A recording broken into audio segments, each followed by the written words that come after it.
जामशोरो मां Sindhiana news network जे reporter Manzoor Kalar मूजिब Ali tech solution private limited Hyderabad जे प्लेटफॉर्म तां 16 मई ते software export board sapphire software house Sindh university phase 1 Jamshoro जे ख़ूबसूरत हाल में अॼु जी तालीम याफ़्ता नौजवाननि लाइ कैरियर काउंसलिंग जे अहम मौज़ू ते ख़ासि सेमिनार मुनक़द कयो वियो।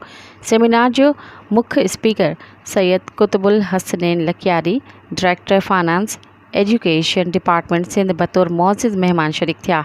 लकियारी साहिब पंहिंजे आसान ऐं वणंदड़ अंदाज़ सां कैरियर काउंसलिंग जे मुख़्तलिफ़ अहमियतुनि बाबति तफ़सीली मालूमात सां समुझाणी ॾिनी। पाण अॼु जी तालीम याफ़्ता महिनती नौजवाननि खे होशियारी ॾियारींदे आगाह कयो त दुनिया जे बदिलजंदड़ हालतुनि खे ॾिसंदे वक़्त जी अहमियत खे महसूसु कंदे पंहिंजे वक़्त खे विञाइण खां परहेज़ करे महिनत सां हथु न खणणु घुरिजे, छो जो महिनती शख़्स संदसि क़ाबिलियत ऐं ख़ुशबू लिकी न ठाहे सघनि।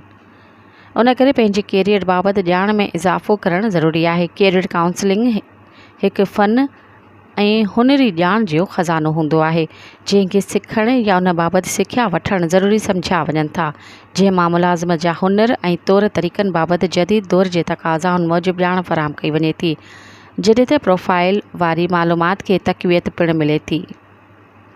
सेमिनार जे सलाहकार प्रोफेसर डॉक्टर सैयद फरमान अली शाह पारां तारीफ़ी ख़िताब वसीले सेमिनार जी अहमियत खां आगाही ॾींदे शरीक महिमाननि खे भलीकार कई वई। सेमिनार जी अहमियत खे ॾिसंदे सैयद कलंदर शाह लकियारी इंस्टीट्यूट कासमाबाद जो सहकार रहियो। हिन सेमिनार में Sindh university, Mehran university of engineering technology, Liaquat university of medical science Jamshoro जे उस्तादनि, शागिर्दनि, शागिर्दियाणियुनि तोड़े ॿियनि इदारनि ख़ासि करे मुलाज़िमत जे हासिलात में दिलचस्पी रखंदड़नि तरफ़ां सेमिनार खे आलीशान आगाही तौरु तारीफ़ कई। प्रोग्राम जे आख़िर में शरीक महिमाननि लाइ ख़ातिर तवाज़े जो बंदोबस्तु पिणु कयो वियो हो।